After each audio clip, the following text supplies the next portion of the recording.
Hello, everybody. This is Jim Ransom with another episode, I guess you could call it, of Morning Jim Poetry. This is our weekend of 21st January, and right here in western Pennsylvania is looking pretty grim. They're predicting snow. We have had only flurries so far. And the streets are still clear, and most of the grass is still green.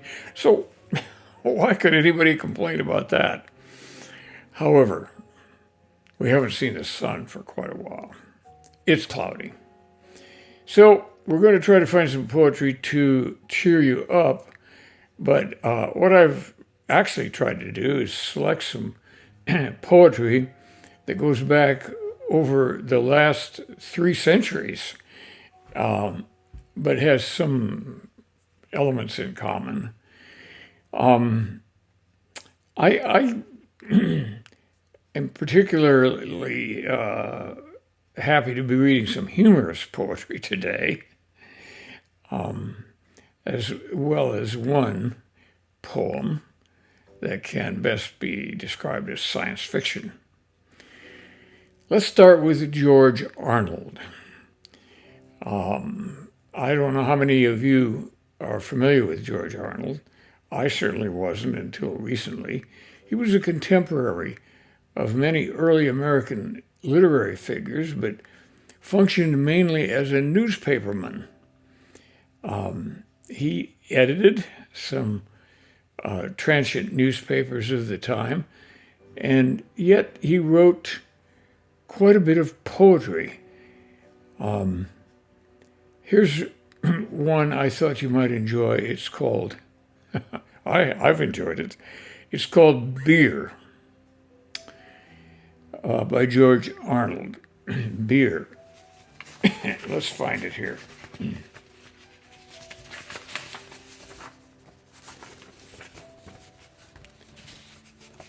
Here with my beer, I sit while golden moments flit.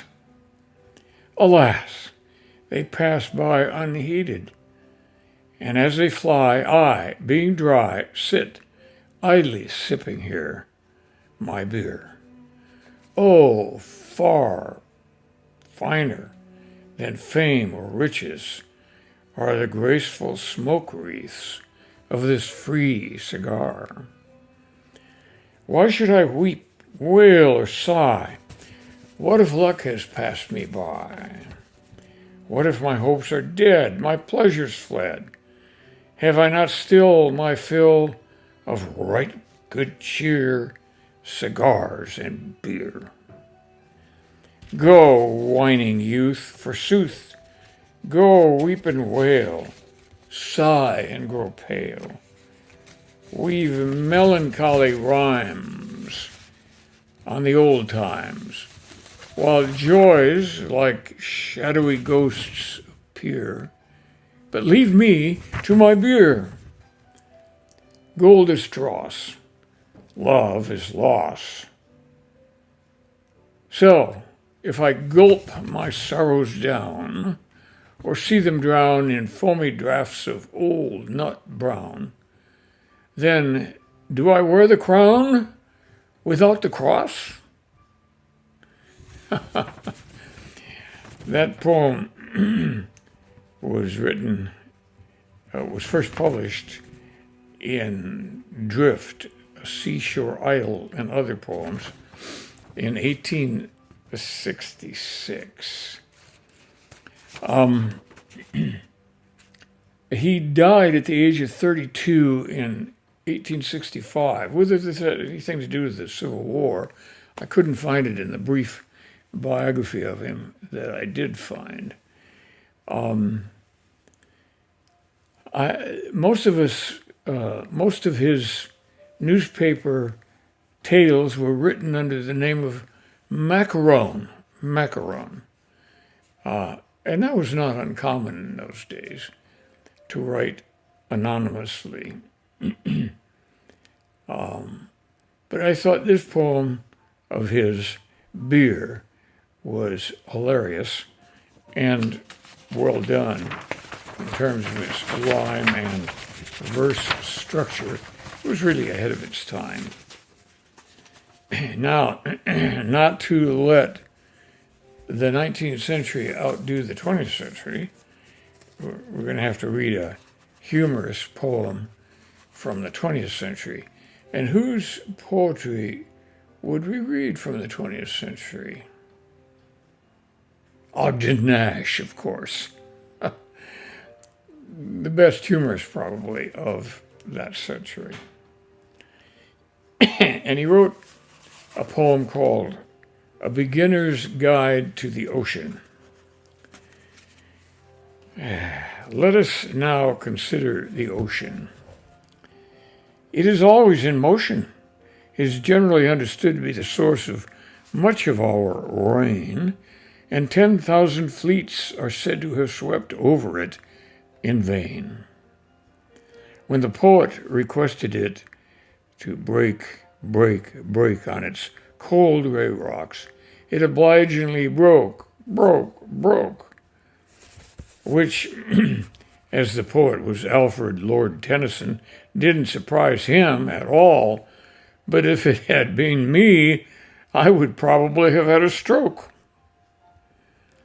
Some people call it the Atlantic, and some the Pacific, or the Antarctic, or the Indian, or the Mediterranean Sea. But I always say, what difference does it make? Some old geography mumbling a few words over it, it will always be just the ocean to me. There is an immortal dignity about something like the Atlantic, which seems to drive unimmortal and undignified human beings frustratedly frantic. Just give them 1 foot on the beach, and people who were perfectly normal formerly, or whilom, why, they are subject to whoops and capers that would get them blackballed from an asylum. Yet, be they never so rampant and hollerant, the ocean is tolerant.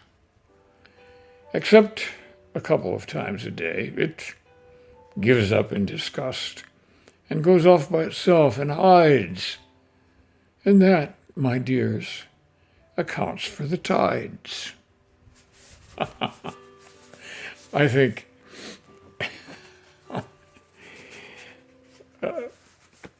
Ogden Nash had not very much respect for anything back in the very breaking tolerance of the 1920s.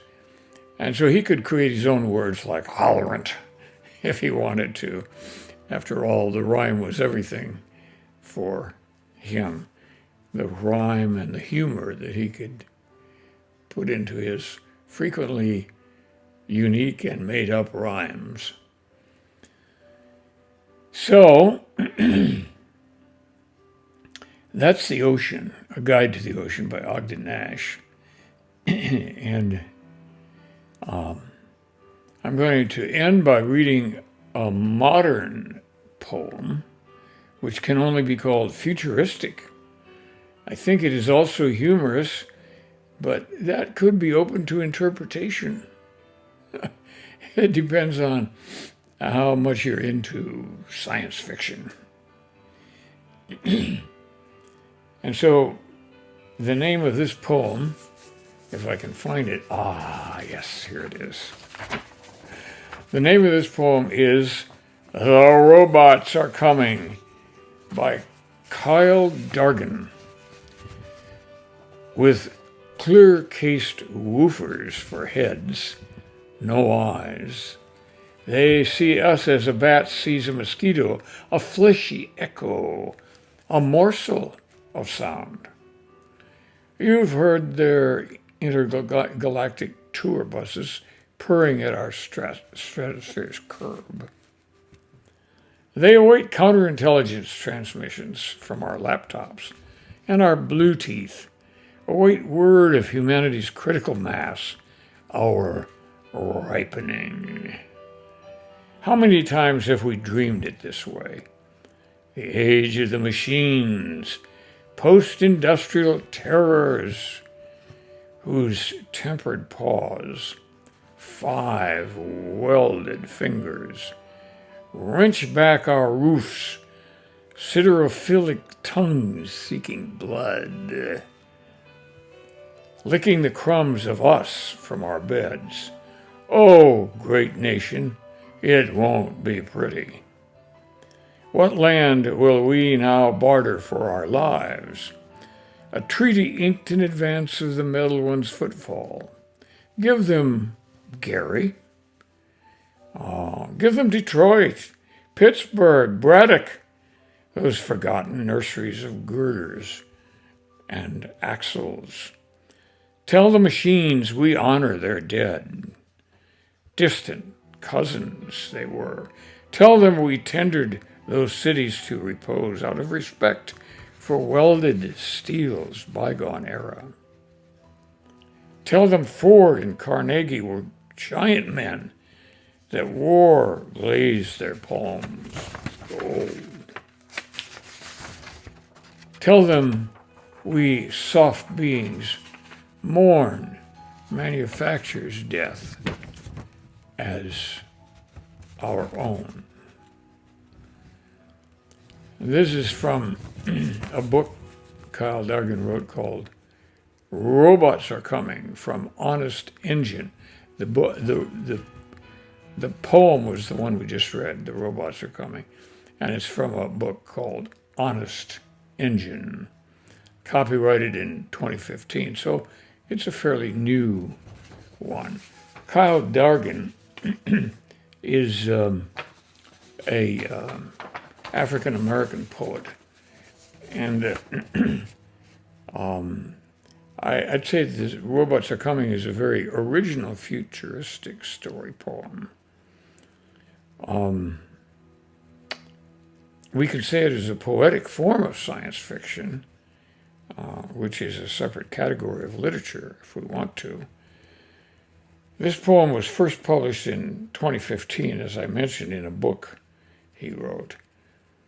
Kyle Dargan was educated mostly at the University of Virginia, and now is a poetry professor at American University in Washington, at American U in Washington.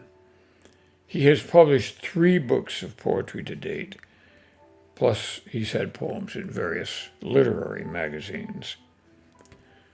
All right, we've had somewhat of a historical tour of American poetry. Not a very comprehensive one, I'll be the first to admit. But I tried to pick unusual poems written by authors with unusual stories, and beginning with Arnold in the early 19th century. And remember, this was George Arnold, not Matthew Arnold, the English poet. And then moving up to Ogden Nash in the 20th century, and finally to this very original poem by Kyle Dargan. Thanks for joining us today. I hope you'll return for another session next weekend as well. I can't tell you what it's going to be about. It's a big secret. I hope you'll be here then. Even though I won't see you, I'll be aware that you're there, because they always send me a body count at the end of the weekend. Thanks, and have a nice one.